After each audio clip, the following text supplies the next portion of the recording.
Jumpa lagi di channel YouTube IS2C Parenting 5. Para sahabat yang kami kasihi, kali ini kita akan berbagi ilmu keparentingan yang S3, Sakinah, Sehat, Sejahtera, dalam video Parenting Gathering.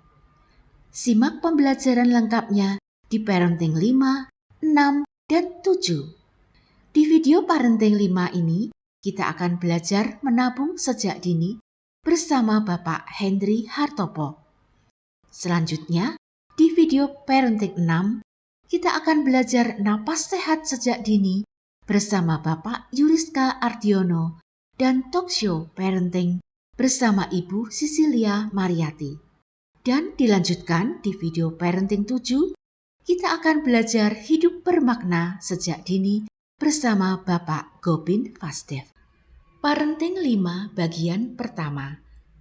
Parenting Gathering diawali dengan doa dan sambutan dari Ketua Yayasan IS2C. Marilah kita berdiri dulu ya. Kita berdiri. Kita berdoa untuk kebaikan bangsa Indonesia. Dan dimulai dari kita akan berdoa untuk kebaikan ini, supaya anak-anak kita pun dididik untuk menjadi anak yang benar-benar Indonesia. Setuju? Nah, marilah kita mohon waktu sejenak.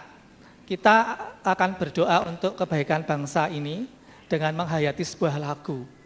Tidak ada ya? Kita menghadap ke merah putih. Ke merah putih? Sang merah putih. Oke, berarti di sini. Di sini ada Busian.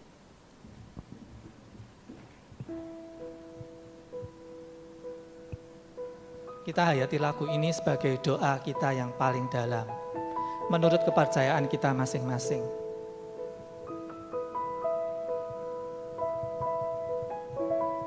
Berdoa mulai. Indonesia tanah air beta, pusaka abadi nan jaya. Indonesia sejak dulu kala tetap dipuja-puja bangsa. Di sana tempat lahir beta, dibuai, dibesarkan bunda. Tempat berlindung di hari tua, tempat akhir menutup mata. Sampai menutup mata, kita tetap Indonesia.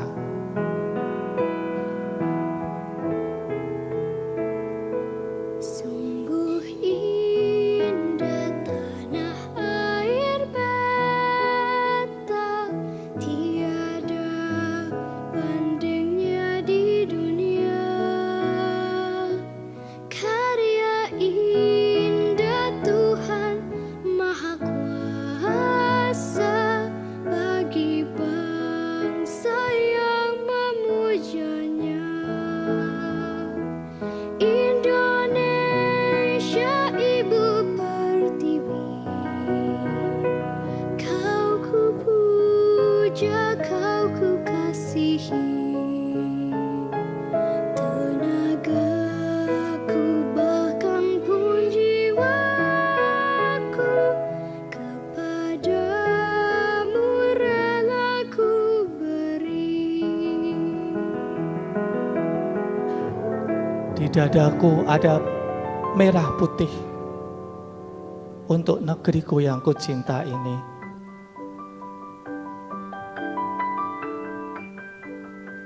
Anak-anak kami ingin didik untuk menjadi insan yang luar biasa, untuk memajukan negeri ini.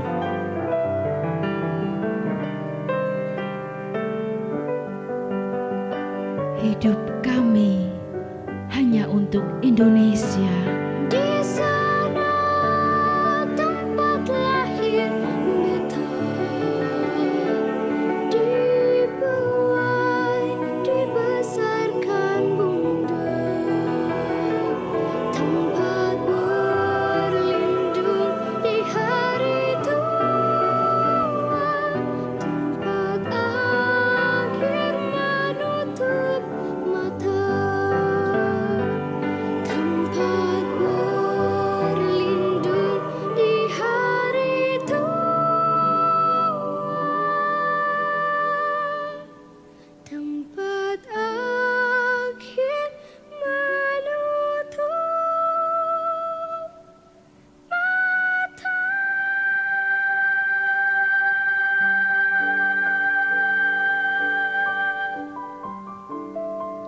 Amin.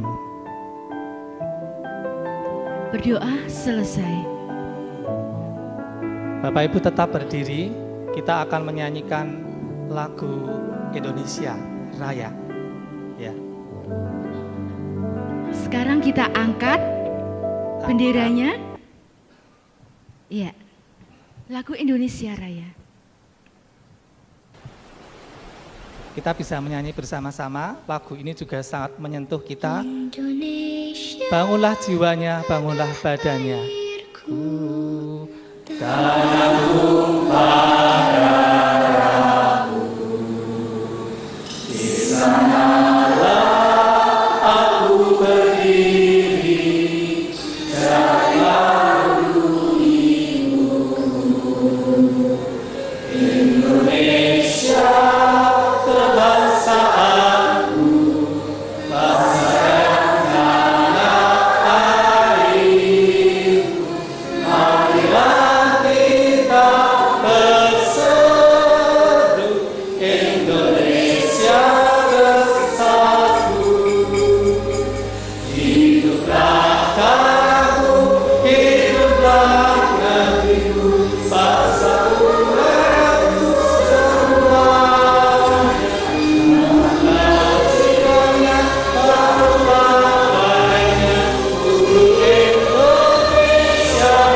Merdeka!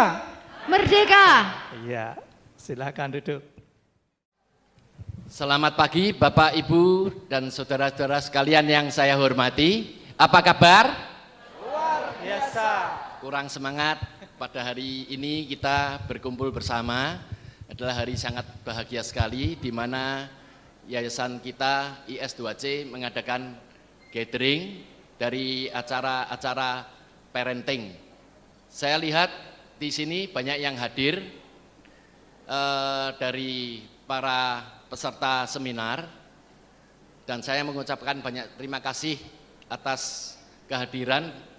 Mungkin di dalam acara seminar itu ada yang belum lengkap karena acara itu adalah merupakan suatu acara yang 3 sesi.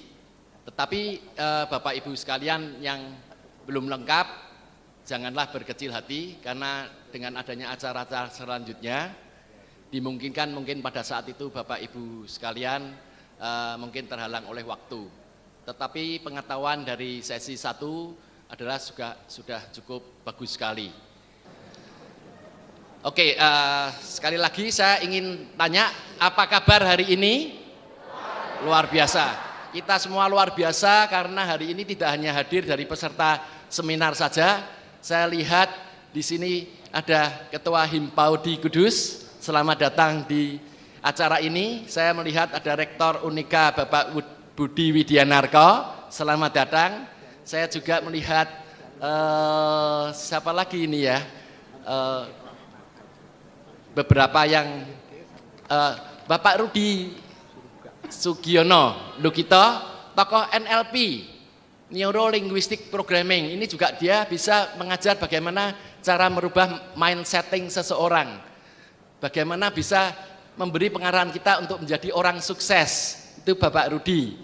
Kemudian saya lihat lagi ada Bapak Nyoman, itu adalah tokoh akupunktur. Mungkin ada seseorang atau diantara kita yang sakit bisa mungkin berhubungan dengan Pak Nyoman.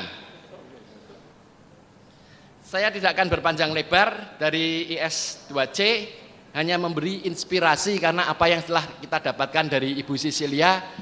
Ya mungkin dari Bapak sekalian, saya yakin bagaimanapun yang telah didapat dari seminar, walaupun baru ikut 1 kali, pasti ada yang sudah diterapkan dan juga pasti sudah ada yang berhasil.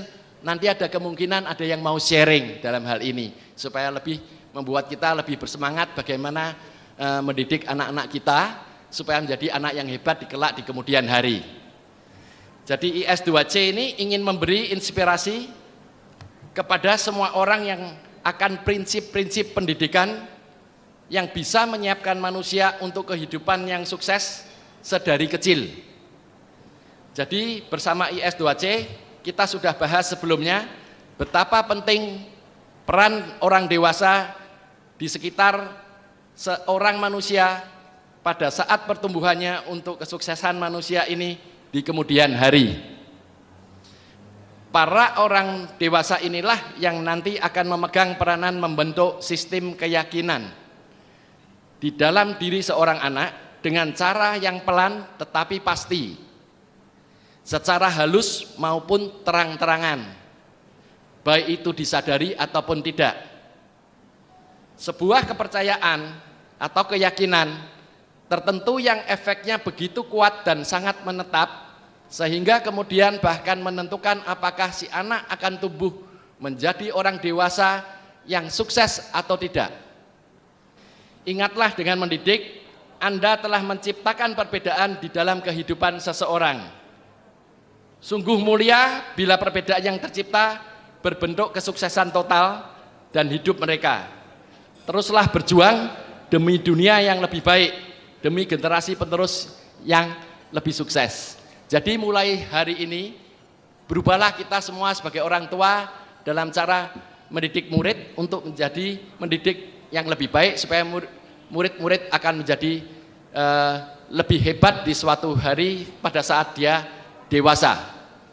Jadi kita sebagai orang tua, kita sebagai pendidik, bukanlah dalam mengajar bukan menghadrik, tetapi mendidik.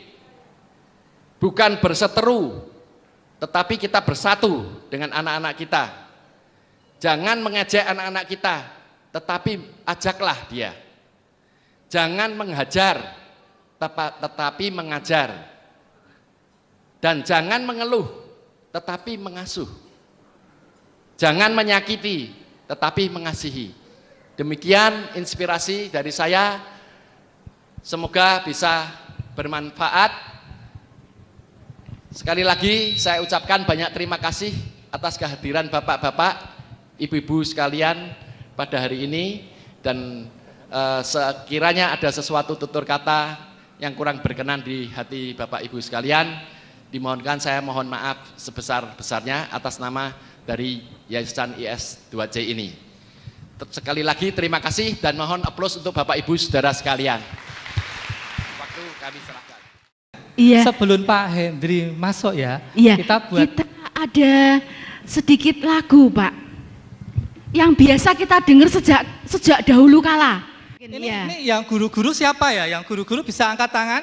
Guru. Guru-guru. Muridnya anak-anak ya? Ya, berarti sekarang kita berlaku seperti anak-anak. Nah, kita seperti anak-anak, Pak. Iya.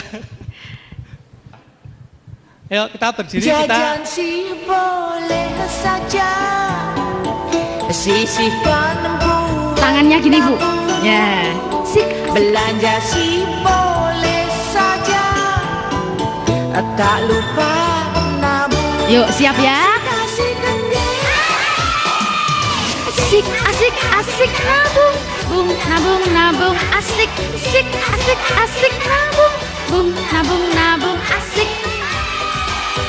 Ya, kita mengikuti dengan bertepuk tangan ya. Bebas tapi bergerak. Gaya bebas. Ajari anak-anak kita. Oh, biasanya joget loh ya. Ayo. Punya kita nabung, tangting tung he, jangan dihitung. Tahu-tahu kita nanti dapat untung. Untungnya banyak ya. Banyak. Kita ke bank, tangting bung yo, kita nabung, tangting tung he, jangan dihitung. Tahu-tahu kita nanti dapat untung.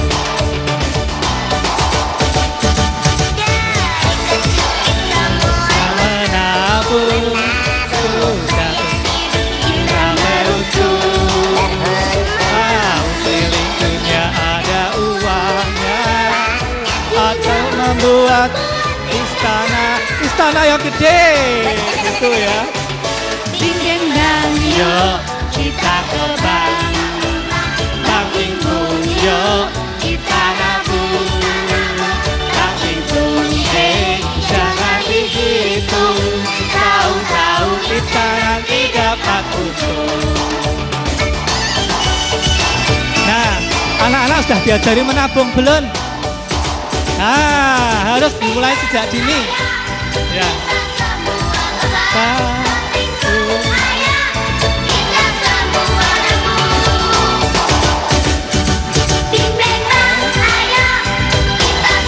Ya, kita semua ke bank ini ya.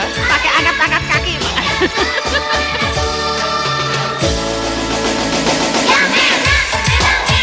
Putar, putar. Gayanya nih, gayanya. Ayo, yang guru-guru PAUD boleh goyang. Kita tuh harus belajar lebih ekspresif loh, jangan kaku ya. Cucu saya yang suka nabung, anak Indonesia. Asik nabung, nabung asik, asik nabung, nabung asik. Hei, Hore. sore.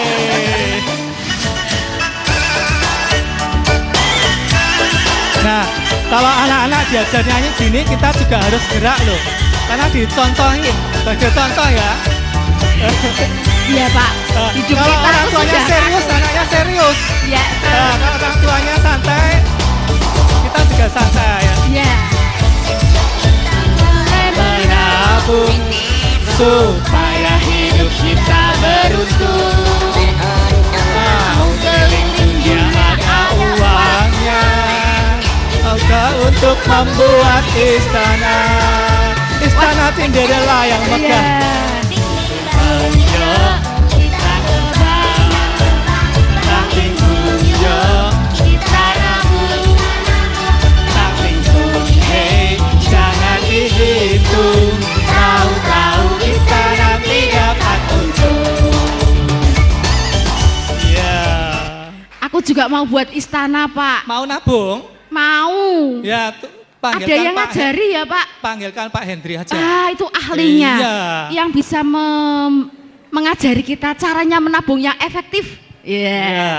Kita Silakan langsung kita beri panggil aplaus ya. yang sangat meriah buat Pak Hendri Hartopo. Parenting 5 bagian kedua. Kita akan belajar menabung sejak dini bersama Bapak Hendri Hartopo. Bapak Ibu, selamat pagi. Apa kabar?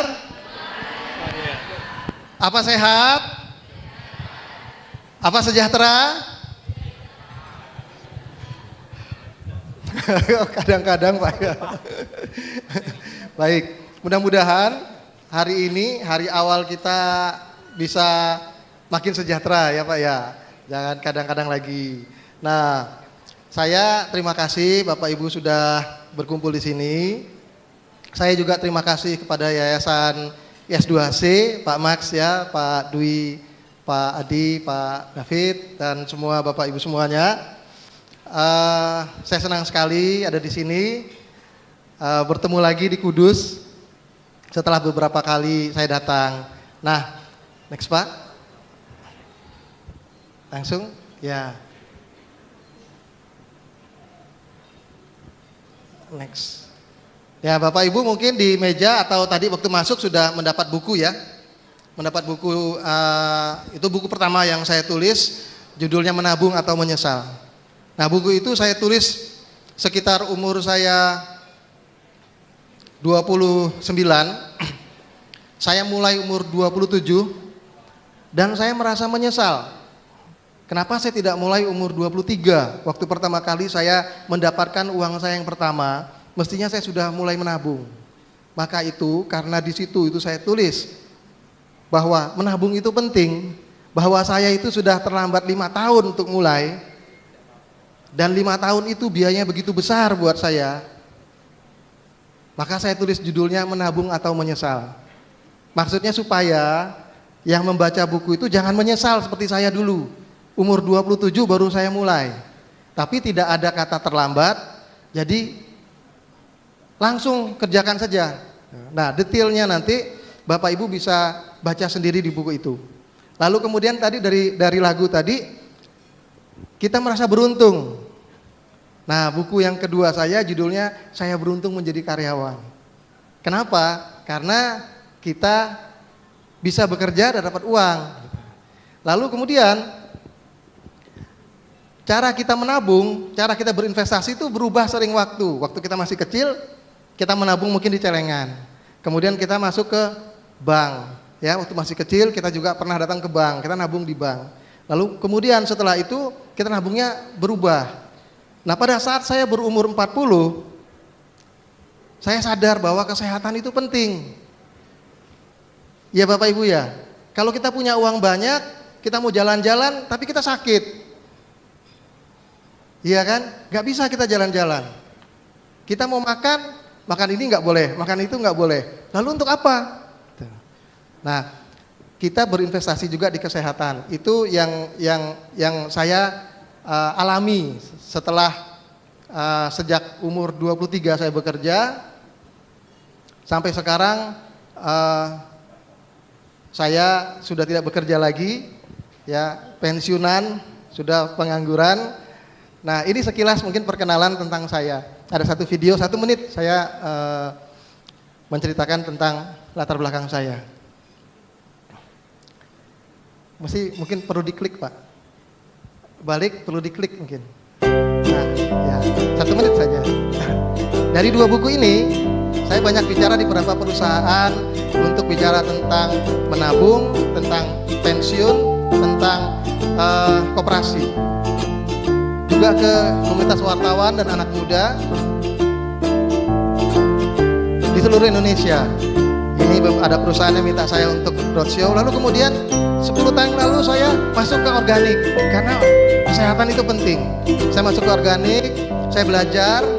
Lalu kemudian dari organik itu saya mendapatkan satu teknologi probiotik. Itu saya buat dalam satu produk dan herbal juga untuk manusia. Ini aktivitas saya di Bali, saya buka toko di sana.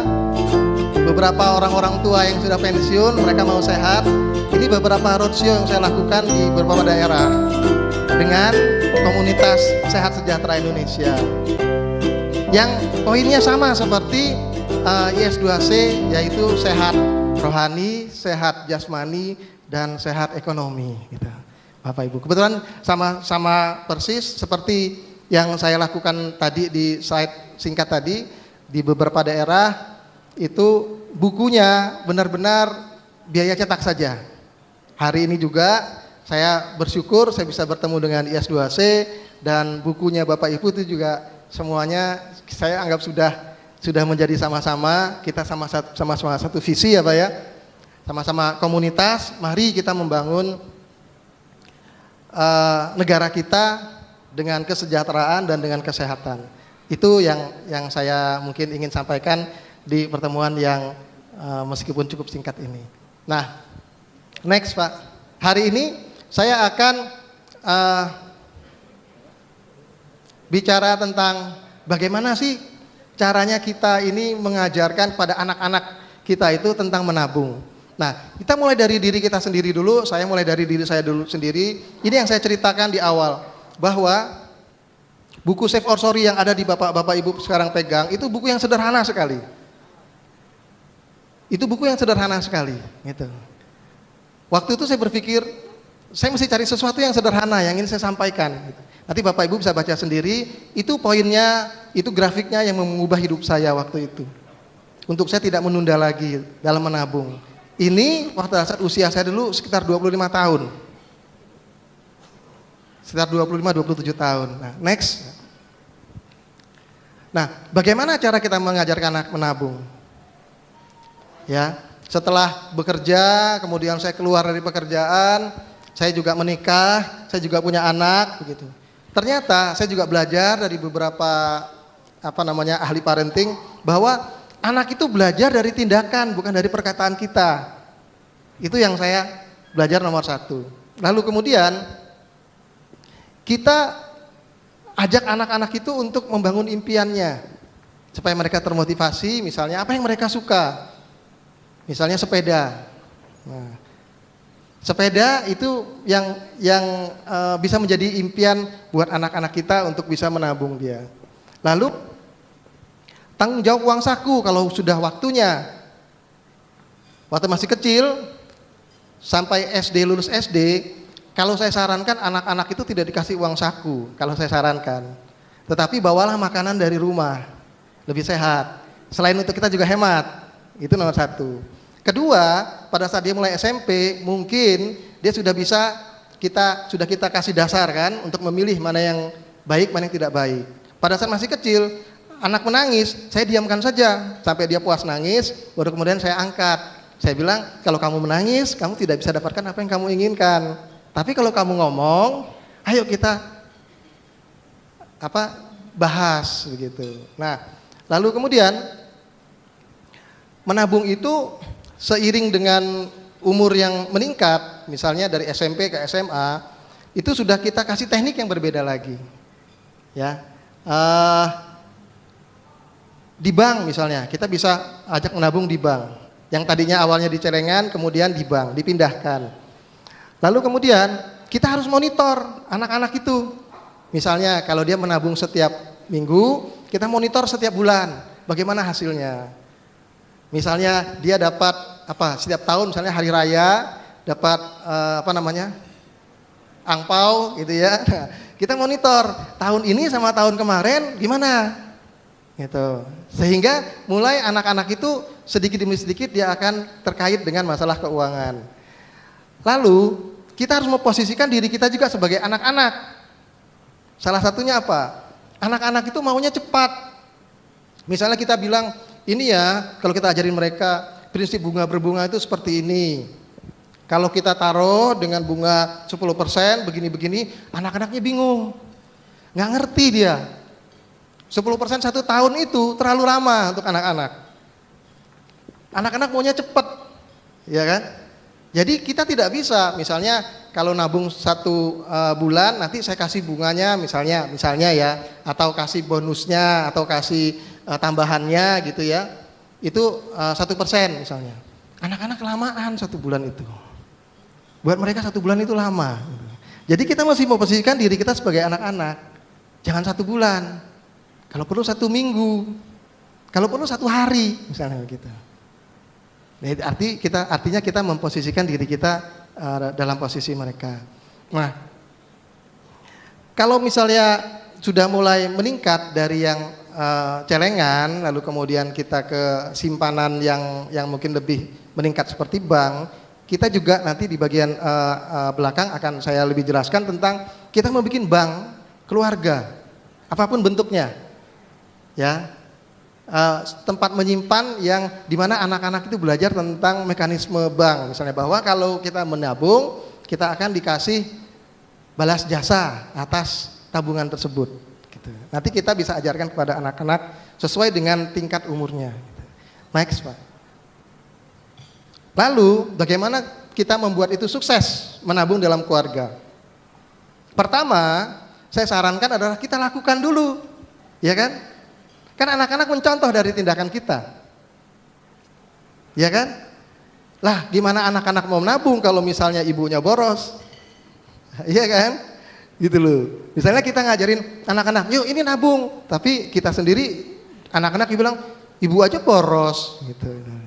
Nanti gimana dia bisa menabung, ya kan? Nah, kita mulai dengan kita menentukan tujuan. Biasanya kalau di buku Save or Sorry itu nomor 1 adalah kita punya tujuan.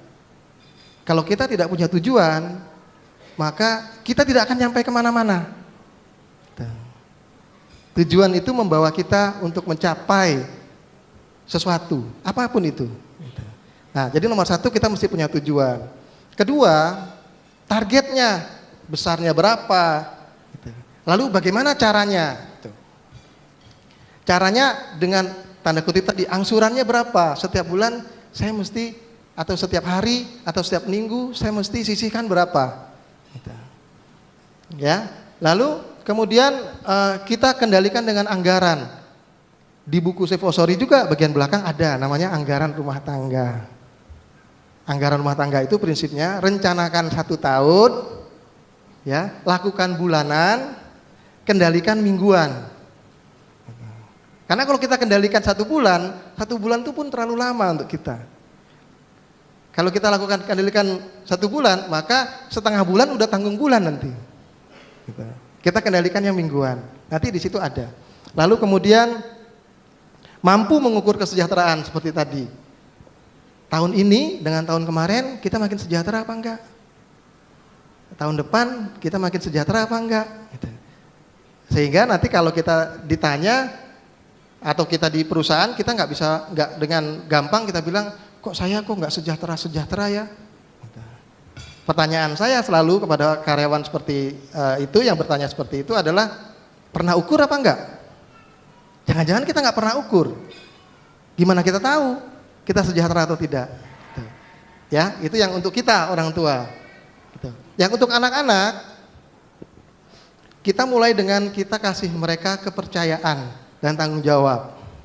Contohnya misalnya, kalau misalnya dia dikasih uang sama omnya atau tantenya, ya kan, kita kasih mereka pegang uang itu, tapi kita kasih nasihat, ya kan, uang itu baiknya dipakai untuk apa, gitu.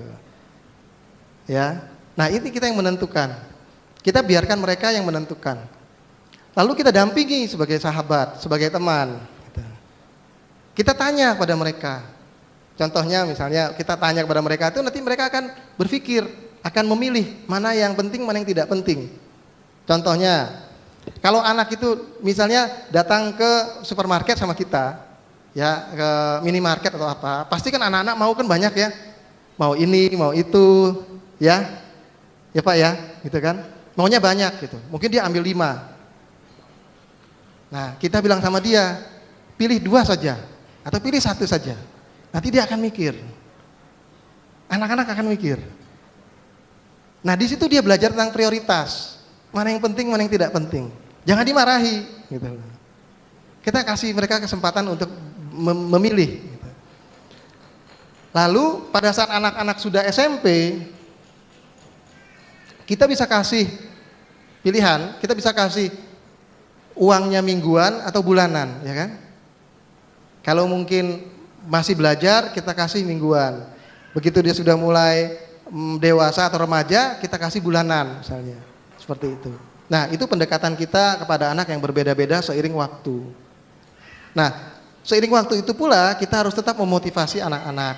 Itu poin-poin dari bagaimana kita membangun kesuksesan menabung dalam keluarga. Next, Pak. Ya. Nah, lalu bagaimana teknik menabungnya ini? Tadi sudah saya singgung. Yang pertama, mungkin menabung itu bisa dengan celengan. Ya kan, waktu anak kecil kita kasih celengan. Dia menabung dalam waktu tertentu, katakanlah seminggu atau sebulan atau 3 bulan. Jangka waktunya lebih pendek biasanya kalau celengan itu. Nah, itu sesuai dengan target perencanaan berapa lama panjang atau durasinya, apakah mingguan, apakah bulanan, apakah 3 bulanan gitu. Kita berikan cara yang berbeda. Celengan mungkin bisa bulanan, gak apa-apa, 1 bulan sekali pecahin celengan misalnya gitu. Ya, lalu bentuk yang lain yang mungkin seiring waktu ya tadi yang ke bank, atau mungkin mulai belanja sesuatu yang bernilai. Misalnya waktu saya SMA, saya diajak oleh orang tua saya beli kalung emas.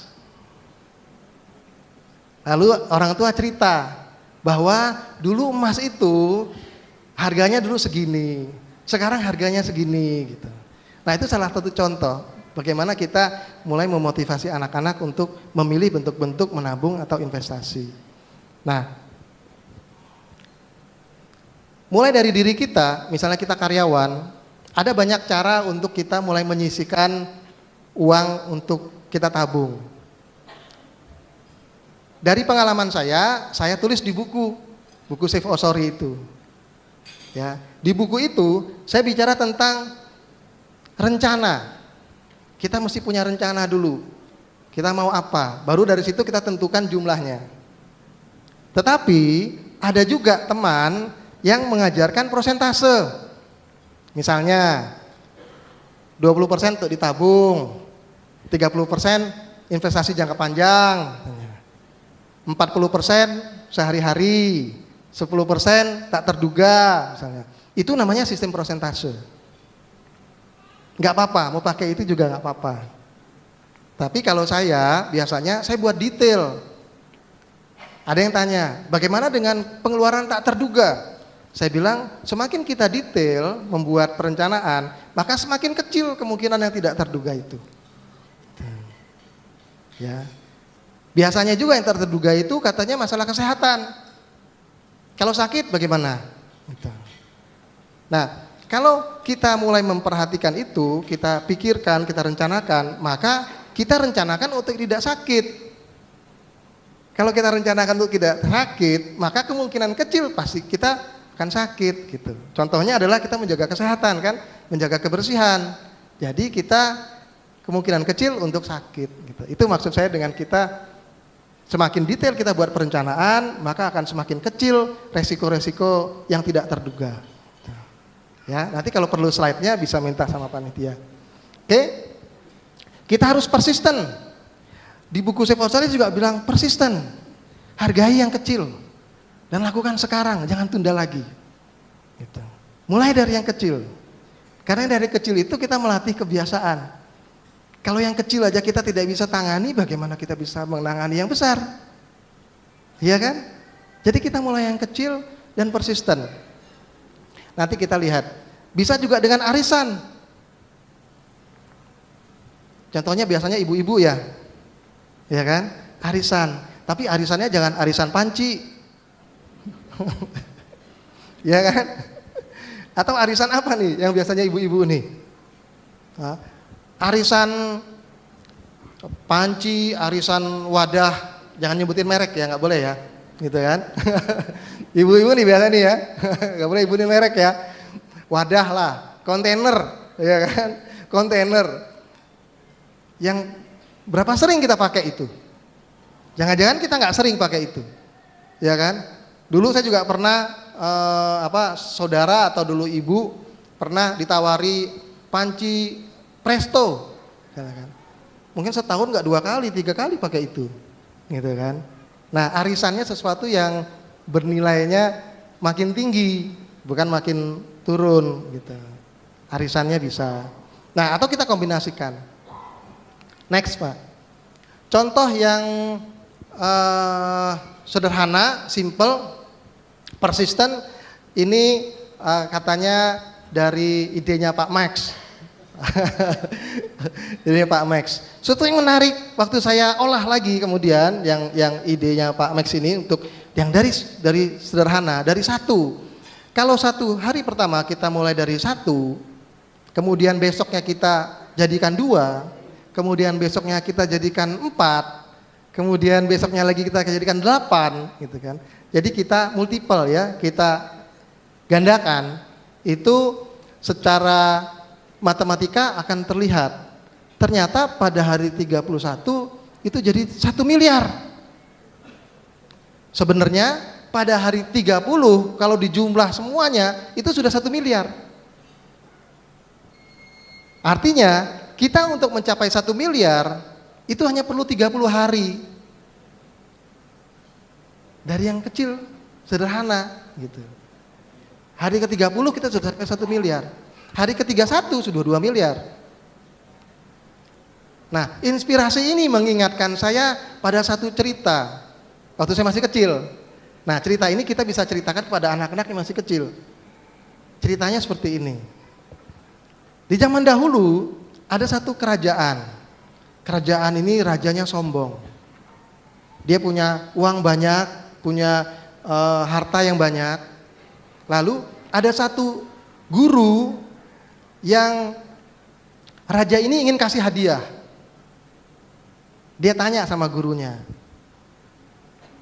"Ibu," gurunya ibu-ibu ya, bukan bapak-bapak ya. "Ibu, saya akan kasih hadiah kepada ibu guru. Silakan utarakan, mau hadiah apa? Baik, kata ibu gurunya. Saya hanya ingin 1 butir beras di hari pertama. Kemudian di hari kedua, saya minta berasnya jadi 2. Di hari ketiga, saya minta berasnya jadi 4. Di hari keempat, saya minta berasnya jadi 8. Demikian seterusnya.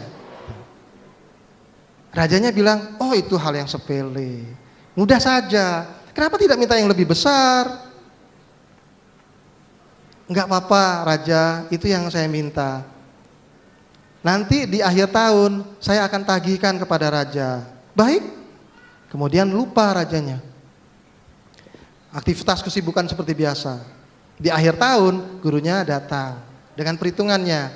Baik, katanya, hari pertama saya minta 1 beras. Hari kedua saya minta 2 beras. Hari ketiga saya minta 4 beras.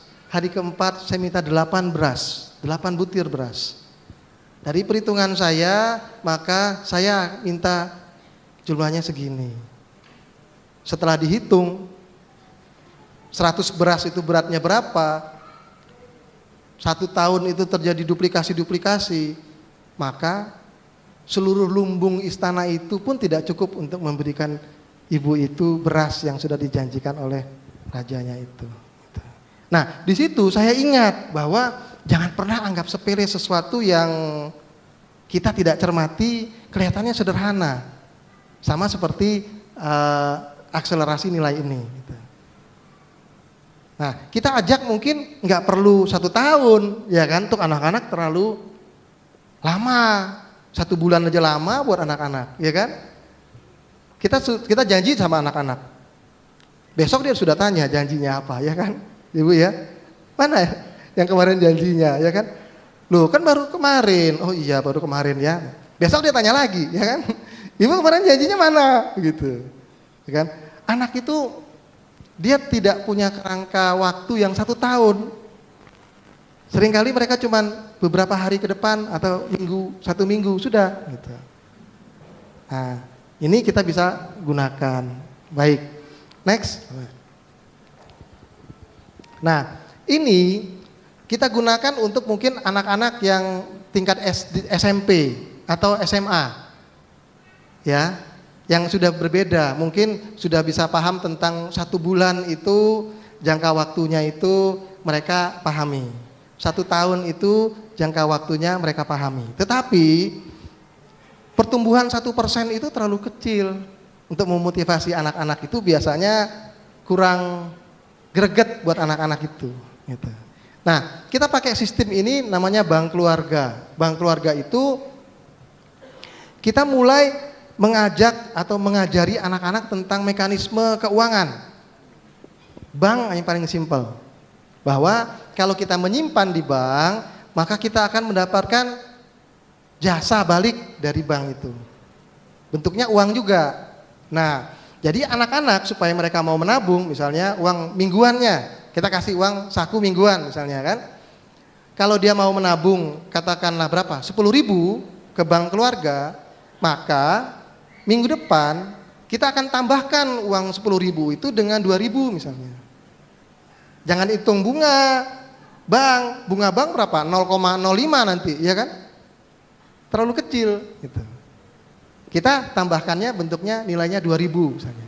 Jadi 1 minggu dia akan lihat, uang saya dari 10.000 jadi 12.000. 2.000 cukup berarti buat anak-anak itu gitu. Maka dia akan rajin menabung. Minggu depannya dia akan nabung lagi. Kalau perlu 20.000 dia tabung, ya kan? Kita kasih berapa? 20.000. Kita kasih 4.000. Wah, uang saya sekarang sudah 36.000 gitu. Udah makin cepat kan? Gitu. Dia akan lebih banyak lagi untuk menabung. Lalu kita jelaskan nanti mekanismenya seperti ini. Pada saat kita menabung di bank, uang yang ada di bank itu dipakai oleh orang untuk berusaha. Dia akan jualan.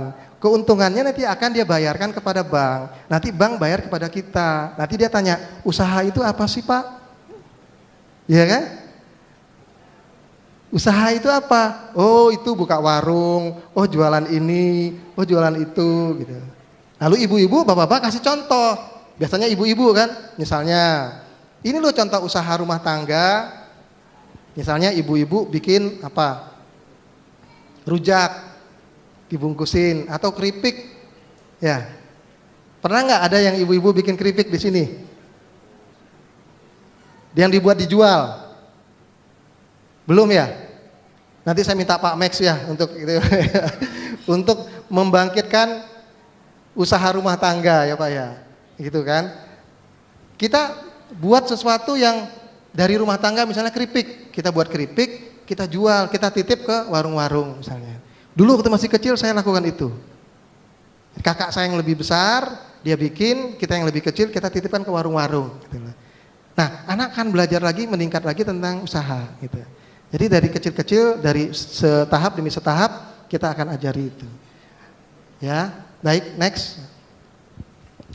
Nah, kesimpulannya dari awal slide tadi bahwa kita mengajar anak-anak tentu perlu strategi, ya kan? Nah, strategi untuk anak-anak sejak kecil adalah mereka itu bukan mendengarkan, tapi mereka melihat apa yang kita lakukan. Ya, lalu menabung itu kita bicara tentang masa depan, kita merencanakan masa depan. Kita mau apa? Kita mau membangun istana. Tadi ya Pak Cahyono ya, istana Politron ya Pak.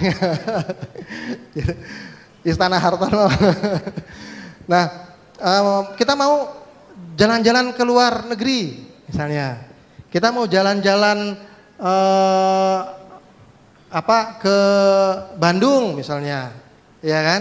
Nah, itu satu rencana.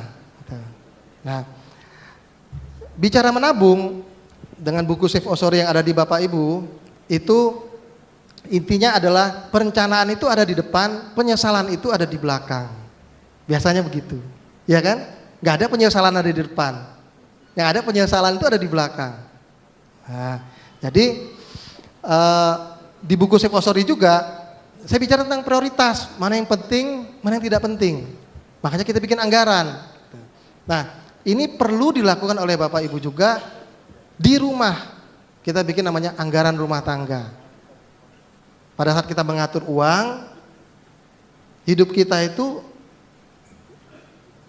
kita mengendalikan uang, bukan uang yang mengendalikan kita. Lalu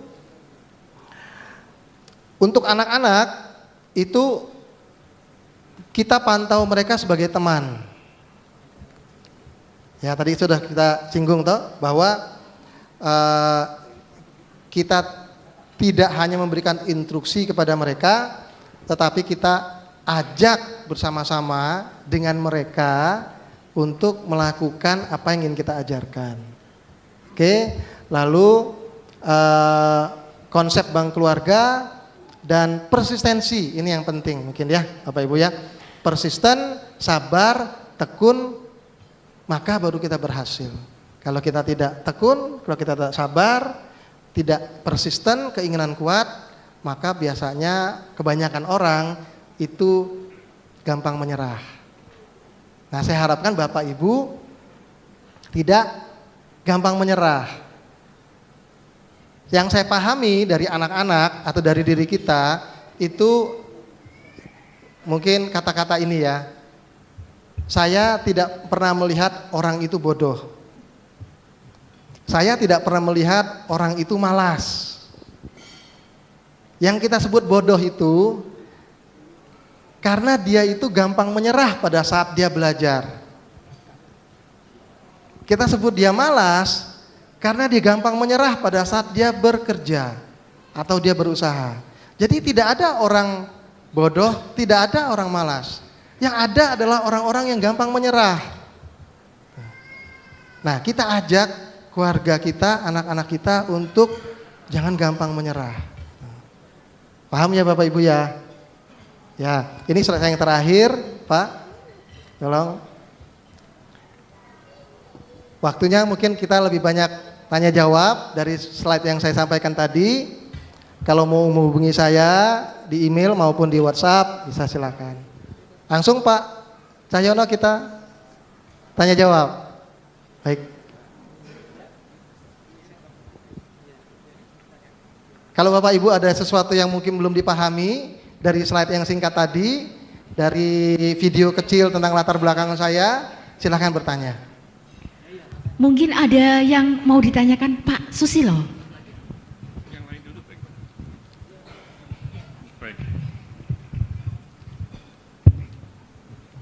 Terima kasih Pak Hendrik, ini sangat inspiring.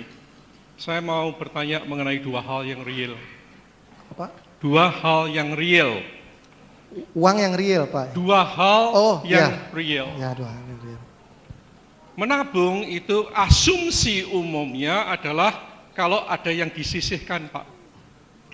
Tetapi realitasnya ada banyak keluarga Indonesia yang menabung itu tidak mungkin karena kebutuhan pokoknya aja tidak tercukupi. Nah, di dalam hal real semacam itu, apa yang bisa disarankan oleh Bapak supaya menabung di dalam kondisi macam begitu masih memungkinkan? Baik. Jadi kita bicara mengenai kemiskinan yang relatif agak absolut. Baik. Ya, Baik, karena Pak. menabung mungkin asumsinya kalau ada memang yang disisihkan. Baik. Yang kedua Pak, tadi tabel, mungkin bisa dicantumkan tabel tadi yang satu hari satu, lalu kemudian hari kedua menjadi 2, hari ketiga menjadi 4. Apakah memang betul ini sesuatu hal yang realistis Pak? Bapak bisa tunjukkan apakah memang ada orang yang bisa menjalani begitu. Saya ambil contoh untuk mengerti maksud saya. Seorang guru gajinya 5 juta. Itu 5 juta adalah kebutuhan yang untuk mencapai kebutuhan itu sudah pas-pasan. Hari ke-10 menjadi 512 mungkin. Hari 20 menjadi 524 juga. Tetapi saya tidak bisa membayangkan setelah 21 hari dari mana 5 juta yang harus menjadi kebutuhan keluarga itu saya bisa mencapai 1 juta lebih. Dengan gaji 5 Baik, saya juta. paham Pak. Ya. Baik, terima Ya, kasih Pak. Terima kasih Pak Susilo. Baik, yang pertama Bapak Ibu ya, Pak Susilo tadi satu pertanyaan yang bagus sekali. Dan pertanyaannya itu memang selalu ditanyakan oleh karyawan-karyawan biasanya dalam pelatihan. Nah, itu saya tulis di buku Save or Sorry Bapak Ibu. Yang pertama, itu saya alami juga. Bagaimana kita bisa menyisihkan, bagaimana kita bisa menabung Pak. Kesalahannya adalah kita selalu mengatakan pada diri kita bahwa nantilah kalau ada sisa baru kita tabung. Makanya setiap bulan seringkali tidak ada sisa. Nah, caranya bagaimana? Kita balik. Di buku itu saya tulis, nabungnya jangan di belakang, tapi di depan. Jadi pada saat kita gajian, katakanlah 2 juta, 3 juta, 5 juta, kita potong dulu di depan. Ada di buku Save or Sorry, Pak. Nah, di situ saya praktekkan mungkin dengan cara yang Pak Rudi katakan NLP ya. Saya bayar diri sendiri dulu. Setiap awal bulan, saya bayar dulu diri sendiri dulu. Saya potong dulu, katakanlah misalnya waktu itu gaji saya mungkin sekitar 1 juta misalnya. Ya, saya potong 100.000. Maka saya bilang sama diri saya sendiri, Hendri ini gajimu bulan ini 100.000. Terima kasih sudah bekerja dengan baik. Kerja makin baik, hasil pasti akan lebih baik. Langsung kan di dalam kepala saya kan. Lalu saya balik di sini, saya bilang, oke bos, terima kasih. Gitu. Nah, dengan cara saya potong di depan, maka 900.000 ini cukup nggak cukup, harus cukup. Kenyataannya kan cukup. Kalau kita tidak potong, maka akan pas-pasan juga. Kalau kita potong, ya pas-pasan juga. Paham ya maksud saya ya?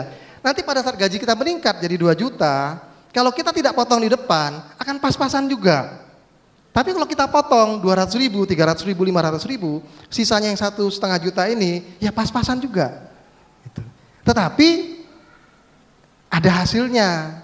Setiap bulan tabungan kita makin meningkat. Itu tekniknya yang pertama, Pak. Gitu.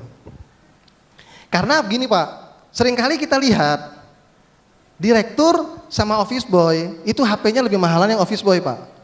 Gitu. Ya. Sering ganti-ganti lagi, gitu. Dan seorang teman yang istilahnya pengusaha, HP-nya itu cuma bisa untuk SMS sama untuk telepon. Butut lagi. Gitu kan. Nah, itu kita bicara tentang gaya hidup, gitu Pak ya.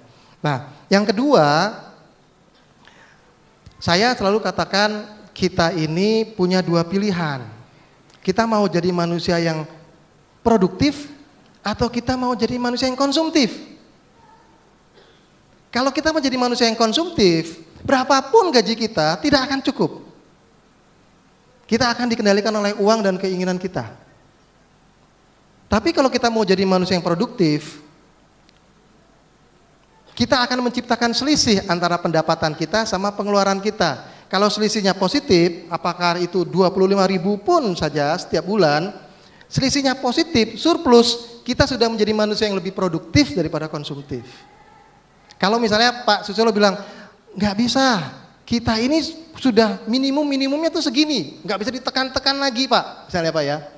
Oke, bagaimana caranya supaya sisi yang pendapatan ini yang kita angkat ke atas, sehingga kita punya surplus. Tetapi pada saat kita sudah berpikir bahwa kita mau jadi manusia yang produktif bukan konsumtif, maka kita mulai menjaga selisihnya ini Pak, dan kita tekan konsumtifnya ini Pak gitu. Caranya macam-macam. Misalnya penghasilan tambahan. Kalau sementara ini mungkin bapak-bapak yang bekerja mungkin bisa tambah dengan ibu untuk menghasilkan penghasilan tambahan gitu Pak. Tetapi jangan sudah penghasilan tambahan nanti pengeluarannya juga tambahan juga. Contoh yang paling sederhana, seringkali kita belum punya motor, kita pengen motor, ya kan? Kalau kita sudah punya motor satu, ada longgar dikit, kita mau yang kedua misalnya, ya kan? Kita bilang, oh ini butuh, gitu. Padahal sebenarnya kalau dibagi juga bisa. Gitu. Kita sudah naik lagi, nanti keinginan kita berbeda lagi. Kita ingin punya mobil. Nah, banyak sekali terjadi di Jakarta, punya mobil mewah, tapi rumahnya masih ngontrak Pak. Banyak sekali terjadi di Jakarta. Gitu. Ya, nggak apa-apa, itu pelajaran buat kita. Gitu. Tetapi saya selalu sarankan kepada karyawan, jangan utang barang kemewahan dulu, utang nomor satu adalah rumah. Nomor satu, beli dulu properti. Apakah tanah yang sepetak, belum kita bisa tinggal di sana, tapi kita punya tanah dulu satu. Gitu. Nanti kalau kita punya rezeki, mulai bikin pondasi, ya Pak ya. Lalu kemudian berapa bulan kemudian, bikin tembok, gitu kan. Nah, pelan-pelan, itu bentuk tabungan juga, itu investasi. Kira-kira gitu Pak. Nah, untuk yang ini hanya ilustrasi Pak. Ilustrasi maksud saya supaya jangan kita sepele dengan hal yang kecil gitu loh. Ya Pak ya. Memang kalau kita lihat untuk orang yang penghasilannya tetap, ini akan susah sekali Pak. Bagaimana mungkin dengan gaji 2 juta, saya mulai hari ke-23 saya udah mulai bingung nih Pak. Ya kan gaji 5 juta. Tadi saya katakan untuk anak-anak kita cerita tentang tadi Pak, yang kerajaan tadi dengan beras 1 butir tadi gitu. Sehingga anak-anak itu dalam kepala mereka mulai belajar untuk jangan anggap sepele hal-hal yang kecil. Lalu kemudian tadi saya bilang, mungkin kita tidak perlu menunggu 1 bulan, ya kan? 1 minggu saja,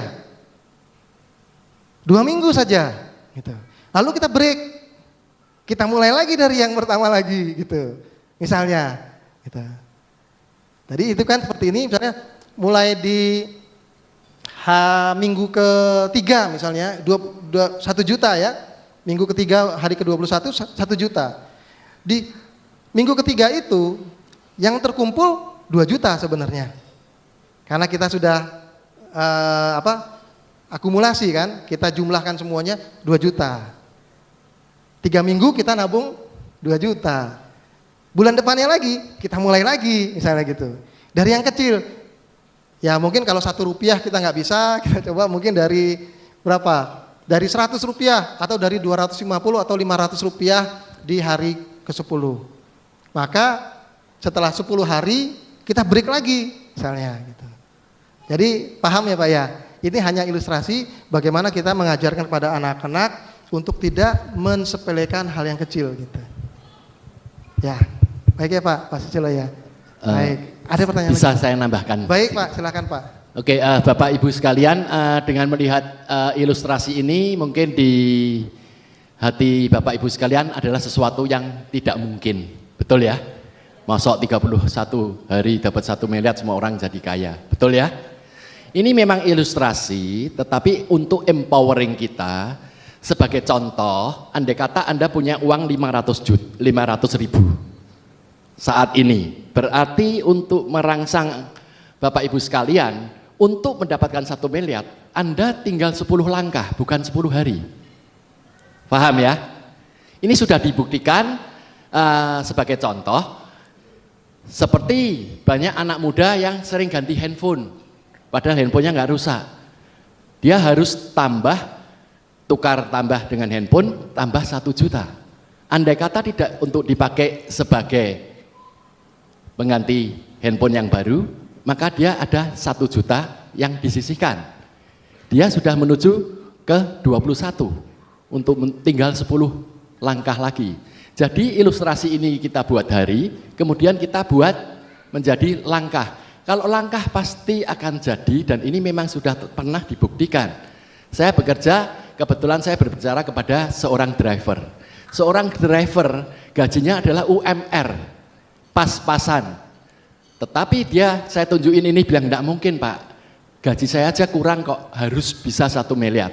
Tapi ternyata dia melakukan yang sampai hari ini walaupun belum sampai 1 miliar, dia sudah sampai ke langkah sekitar 25. Kok bisa begitu?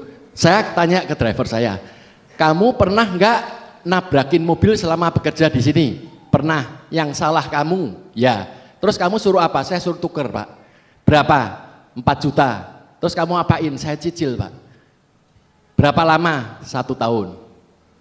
Berarti andai kata dia tidak menabrakkan mobil, ada langkah yang dia seolah-olah menabrakkan mobil, karena ada uang 4 juta kan, menuju langkah ke 23, kemudian dia tinggal menuju ke langkah ke 24, berarti dia butuh 8 juta. Terus bagaimana Pak caranya untuk menuju langkah 8 juta? Saya pas-pasan. Lah anggap aja wong musibah itu nggak bisa kita rencanakan kan. Kamu nabrak lagi salah karena ngantuk, kan suruh tuker lagi. Buktinya kamu telah nabrak 3 kali pun lunas kan. Tapi kamu nggak punya uang terus. Seandainya Anda berhati-hati dan seolah-olah di mindset kita itu kita nabrak dan bertanggung jawab harus ganti dan harus nyicil selama 1 tahun 100 ribu, berarti ada 1.200.000 kan. Paham ya? Ini sudah bisa dilaksanakan, sudah beberapa orang mempraktekkan hal ini. Kita tidak usah berandai-andai saya harus ke langkah yang 31. Saya cukup 30 aja. Atau 28, 134 juta buat saya udah banyak Pak. Atau 67 juta Pak, udah banyaknya saya mau beli tanah. Kalau langkah ke 27, 67 juta, tadi Anda di langkah ke 23, tinggal berapa langkah lagi Anda menuju sana? 4 langkah, tinggal waktunya aja. Mungkin bisa setahun, mungkin bisa 2 tahun. Tetapi mindset kita sudah berubah. Jadi pada saat teman-temannya tukar sepeda motor kan kredit, betul kan? Seolah-olah berompitmu, sepeda motormu tuh juga ikut tukar. Walaupun fisiknya enggak, di sininya. Semuanya nyicil, semuanya nombok, kamu enggak, tapi sepeda motornya baru. Di benaknya, dilapin terus seolah-olah baru kan? Dia ikut nyicil, tidak ke finance company tapi ke tabungan. Nah, langkahnya maju lagi. Dan ini terbukti. Nah, ini kalau diterapkan kepada Bapak Ibu sekalian, saya jamin kalau langkah Anda sudah sampai 30, tidak mungkin tidak 1 miliar. Ini adalah matematis yang kalkulator seluruh dunia pun menghitung seperti ini. Tetapi yang kita butuhkan adalah dari dalam diri kita sendiri. Karena kita ini kan mempunyai budaya konsumtif. Sadar nggak kita? juara nomor 1 di Asia Tenggara kan, penduduk Indonesia yang konsumtif, ya kan, semua obral, semua bisa bayar kredit dan lain sebagainya. Terus mikirnya seperti itu. Inspirasi ini adalah untuk mengubah bagaimana pola hidup Anda juga berubah untuk di hari kemudian, di hari tua Anda jadi kaya. Jadi kalau sudah Anda berani melakukan hal ini, jangan sekali-kali dipakai. Tunggu kalau pensiun atau bisa dibelikan tanah. Itu akan lebih cepat akselerasinya. Tetapi langkah ini harus dijalankan. Kalau dijalankan, contoh ya, seandainya saya ketemu teman makan di McDonald satu orang berapa? Sekitar 30.000, 40.000 kan? Kalau kita ngajak keluarga dengan 2 anak, bisa sekitar 100 kan? Seumpamanya saya ketemu dan berbaik hati, udah tinggal aja saya bayarin, ya kan? Berarti Anda tidak keluar 100.000, betul kan? Apa yang Anda lakukan? Ke toko belanja. Padahal tidak ketemu saya, dia ke McDonald, harus bayar dia.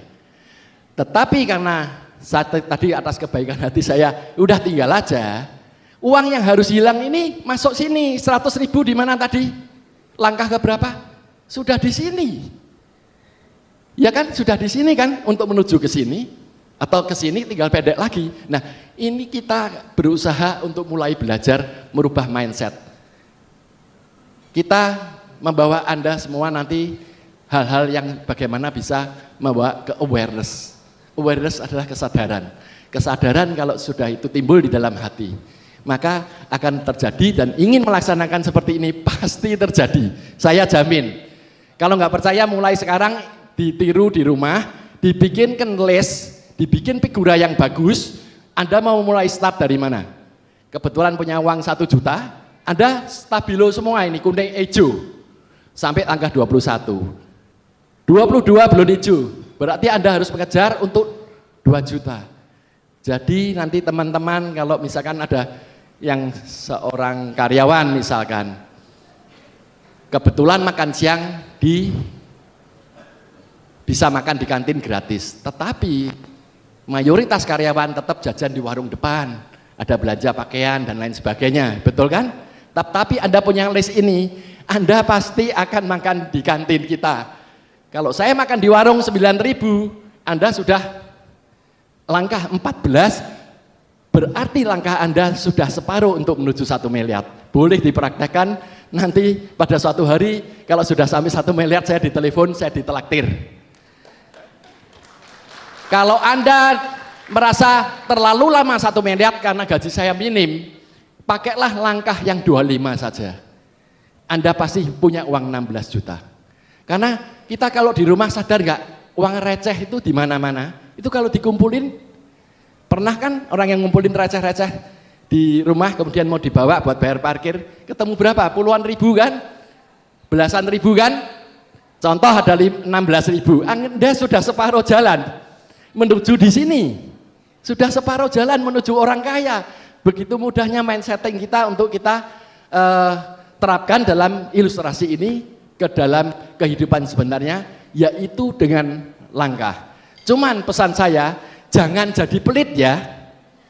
Nanti Anda 6:30 atau jam 6 ke rumah teman.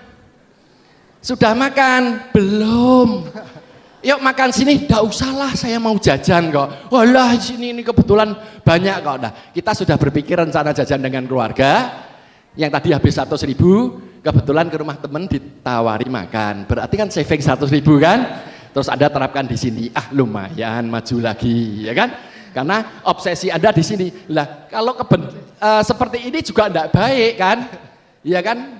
Nah, ini ilustrasi yang akan saya sampaikan itu supaya Anda tidak salah paham.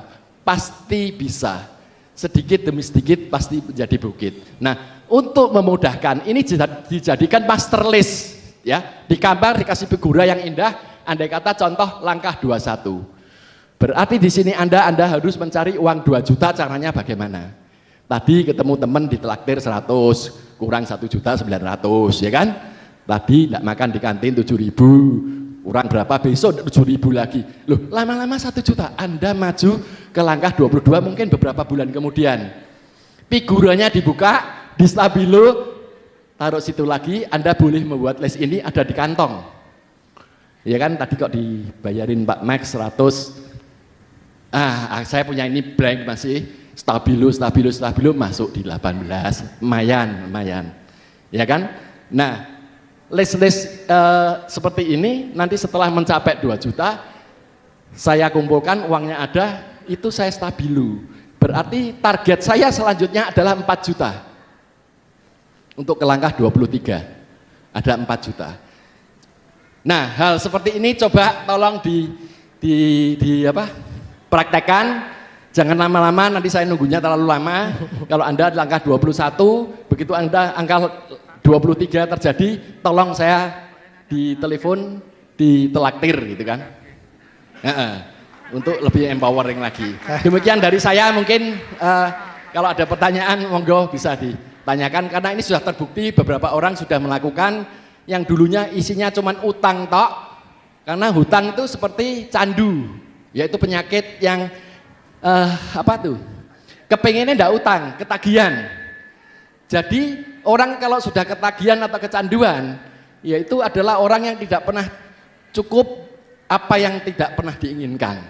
Dia tidak menginginkan tapi menagih terus. Nah, ini yang supaya menetralisir ketagihan atau kecanduan orang yang berhutang di zaman sekarang. Karena semua bisa kredit kan? Seperti itu. Demikian dari saya, terima kasih. Terima kasih Pak Max. Saya jadi ada inspirasi lagi, sarannya Pak Max, nanti saya akan banyak-banyak berkunjung ke tetangga ya Pak ya. Bersilaturahmi. Ini ide ini ya Pak ya. Buka list Pak ya. Ya. Terima kasih sama listnya. Apa itu? Dan tetangga berbicara. Tetangganya tanya, kamu kok nyorek-nyorek apa? Enggak apa-apa. Makanya jangan sampai ketahuan ya kan. Nanti malu-maluin. Baik, terima kasih. Ada pertanyaan lagi mungkin Bapak Ibu? Ya, ada pertanyaan? satu pertanyaan lagi ya. Ya. Ada? Kelihatannya Pak, semua silakan. mudeng. Sudah Ya, jelas silakan. semua? Mudeng, Ada jelas. Bapak satu mau Ada. bertanya. Ya, Ada silakan ya? Pak. Nah, Pak Vindi. Oke, silahkan Pak Vindi. Ya, terima kasih atas waktunya. Saya Agustinus. Begini Pak Hendri, saya sekilas membaca buku Anda, cuman memastikan di rangkuman financial planning yang ingin saya tanyakan, cobalah menggunakan energi uang untuk memulai wirausaha bila hal itu menjadi cita-cita Anda dari sebagian tabungan Anda. Nah, saya posisinya sebagai karyawan dan mempunyai angan-angan untuk mempunyai usaha sendiri. Nah, perencanaan keuangan seperti apa yang baik untuk seorang karyawan yang akan memulai untuk membuka usaha, dan pastinya membuka usaha tanpa berhutang. Jadi komposisi yang ideal mungkin ya tidak ideal sekali, yang pas seperti apa. Yang kedua, mempersiapkan warisan kepada penerus melalui estate planning. Apakah ini sudah dijelaskan di dalam buku? Terima kasih Pak Hendri atas jawabannya. Baik, terima kasih Pak Agustinus. Yang pertama, kalau Pak Agustinus baca lagi situ ada bila, ya Pak ya, bila dan sebagian, ya Pak ya, bila dan sebagian. Nah, bila kita ingin berwirausaha, buat saya pribadi, tidak masalah orang itu mau jadi karyawan atau mau jadi pengusaha. Yang penting adalah dia bisa mengendalikan uang, Pak. Seringkali kita karyawan, itu terjadi pada diri saya juga, berpikir jadi usahawan itu enak, padahal setengah mati Pak. Gitu. Dan saya mengalami sendiri. Gitu. Dan kita sering bercanda apa? Overhead cost is really over the head, Pak. Gitu. Jadi is really over the head itu kita tuh seperti masuk di kolam renang yang ada di atas kepala kita. Jadi kita mengapa-ngapa, kita itu harus ada di atas air gitu. Nah, kira-kira overhead cost itu seperti itu gitu. Is really over the head gitu. Nah, jadi sehingga saya pun juga di buku saya Beruntung Menjadi Karyawan, saya cerita bahwa kita itu yang penting adalah berinvestasi, Pak. Apakah kita jadi karyawan ataupun kita jadi pengusaha, kita harus berinvestasi nomor satu itu. Itu Pak ya. Jadi tanpa mengecilkan profesi karyawan, Saya yakin bahwa karyawan juga bisa sejahtera dengan berinvestasi. Tanpa terlalu sombong juga dengan wirausaha, orang wirausaha juga bisa bangkrut, Pak. Iya kan? Tetapi mental pengusaha itu dia tidak akan pernah menyerah. Gitu. Dengan semua masalahnya, gitu loh Pak. Nah, kalau kita sudah mulai siap dengan itu, silahkan kalau kita mau jadi wirausaha. Tapi kalau misalnya kita belum siap, kita mungkin perlu waktu, gunakan waktunya. Mungkin waktu Bapak 3 tahun, mungkin orang lain 5 tahun, mungkin ada yang 10 tahun, mungkin ada yang nyaman dan dia berinvestasi, walaupun sebagai karyawan, tapi dia punya investasi rumah di sana, ada kos-kosan di sana, ada hotel di sana, ya nggak masalah Pak. Gitu maksud saya Pak ya, yang pertama. Nah, yang kedua estate planning Pak ya. Nah, estate planning itu adalah warisan. Saya udah buat warisan waktu saya berumur 29 tahun Pak. Waktu saya, bahkan umur 27, waktu saya beli asuransi saya yang pertama. Waktu belum menikah, belum ada tanggungan apa-apa, tapi tetap saya beli asuransi. Kenapa? Karena pertimbangan saya adalah bagaimana saya menilai diri saya sendiri. Diri saya itu adalah investasi. Kalau sampai saya meninggal itu satu hal yang tidak kita inginkan, maka setidak-tidaknya lah ada sesuatu yang istilahnya itu saya menilai diri saya dengan uang, apa yang orang tua saya sudah investasikan pada diri saya gitu loh. Setidaknya gitu Pak. Nah, itu estate planning, itu yang sederhana waktu kita menjadi masih single lah Pak ya. Nah, lalu kemudian seiring waktu dengan keluarga muda, anak masih kecil-kecil, nah itu semakin penting lagi Pak. Lalu kemudian semakin kita besar lagi sampai kemudian anak-anak sudah besar juga, itu semakin penting lagi estate planning itu. Gitu. Kenapa? Supaya jangan berantem Pak. Keluarga nanti jadi berantem, jadi ribut gitu. Nah maksudnya estate planning adalah kewarisan Pak ya. Kewarisan. Jadi kalau sampai terjadi apa-apa pada diri kita, kita sudah memberitahukan secara tertulis mungkin Pak. Apa yang akan kita berikan untuk ahli waris kita. Kira-kira itu Pak ya. Pak Agus ini apakah itu menjawab pertanyaan? Ya Pak ya, saya Pak ya. Baik. Iya, kami rasa udah cukup mengerti ya Bapak Ibu ya. Seandainya nanti Bapak kurang Ibu mengerti, kami bisa Tanya memberikan langsung. waktu Iya. nanti kemudian. Baca bukunya dulu. Iya, baca bukunya Nah, dulu baca supaya bisa bukunya mengerti. nanti bisa Ya. mengerti. Atau tanya kembaran saya juga bisa ya. Iya, kembarannya Saya punya, Selalu ada di Kudus. iya. Dekat Bapak Ibu ya. Saya punya buku yang keduanya Pak Hendri, kalau nanti Pak Vindi ini mau membaca nanti bisa pinjam ke saya. Saya punya buku keduanya ya. dan AS Kuasi siap berkonsultasi untuk Bapak Ibu yang mempunyai masalah-masalah mengenai parenting dan cara menabung nantinya. Oke? Baik, Ya. terima kasih Kita Bapak Ibu. lanjutkan. Sampai jumpa kembali. Oke. Iya, Mohon maaf terima kalau ada kasih, kesalahan Pak dan Hendri. kekurangan. Terima kasih, Pak Hendri. Salam sejahtera. Baik. Terima kasih sahabat sudah memirsa video ini hingga akhir. Silakan memirsa video selanjutnya. Parenting 6, belajar napas sehat sejak dini, dan Parenting 7, belajar hidup bermakna sejak dini. Linknya ada di deskripsi.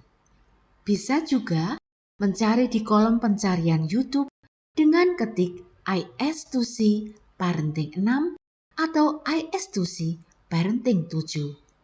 Bila ada kesulitan, silakan menghubungi IS2C. Salam S3, sakinah, sehat, sejahtera.